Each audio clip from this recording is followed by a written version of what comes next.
Mapagpalang araw po sa ating lahat. Ako nga po pala si Angela Jan Agnor at welcome po sa aking 365 Daily Devotion ni Pastor Russell Ocampo, Seminar Edition. At ngayong araw po ay September 27, 2025 at ang topic po natin ngayong araw ay Summary Attributes. Ano ang dangerous na panalangin? And yung scripture po natin ngayong araw is Isaiah chapter 6 verse 1 to 8. And yung sabi po sa ating concept na summary attributes, God's attributes or perfection, blessedness, beauty, and glory are called summary attributes because they encompass and evaluate all God's other attributes as a unified whole. His perfection means he lacks nothing and possesses every excellence fully. His blessedness show that God is eternal happy and satisfied in himself. His beauty reveals the harmony of all his perfection shining together, and this glory is the radiant display of all that he is. These attributes highlight God's absolute self-sufficiency, eternal delight in himself, and the supreme worthiness of his being to be loved, worshipped, and enjoyed forever. And yung sabi po dito sa ating concept na Isaiah chapter 6 verse 1 to 8, in the year that King Uzziah died, I saw the Lord high and excelled sit on a throne, and the train of his robe filled the temple. About him he saw seraphim, each with 6 wings. With 2 wings they covered their faces, with 2 they covered their feet, and they too were they flying, and they are calling the one another, Holy, holy is the Lord Almighty. The whole earth is full of his glory.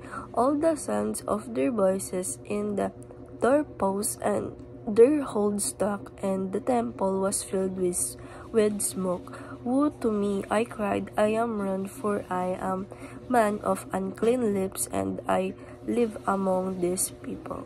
And yung sabi po dito sa ating teaching number 1, the glory of God reveal His holiness.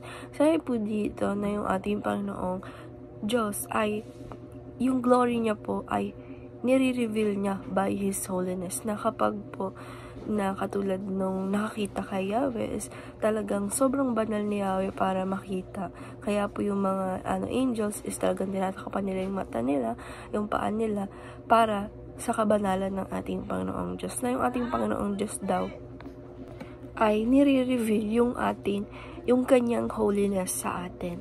And teaching number 2, the glory of God reveals our sinfulness. Na yung ating Panginoong Diyos ay hindi lang nire-reveal yung kanyang holiness. Na kapag nakita natin siya, ay para din tayong nananalamin, nakikita natin kung paano tayo kadumi, kung paano yung mga sinfulness natin. And teaching number 3, the glory of God reveals our mission. Sabi po dito na yung ating Panginoong Diyos na talagang banal is nire-reveal din yung mga mission natin in life. And application number 1, sabi naman po dito na praise God for Christ's atonement. Sabi po dito na apply po natin sa sarili natin or sa life natin na dapat po nagkakaroon tayo na pinipraise natin yung ating Panginoong Diyos sa mga buhay natin para sa ating atonement. And application number 2, present yourself to God just as you are.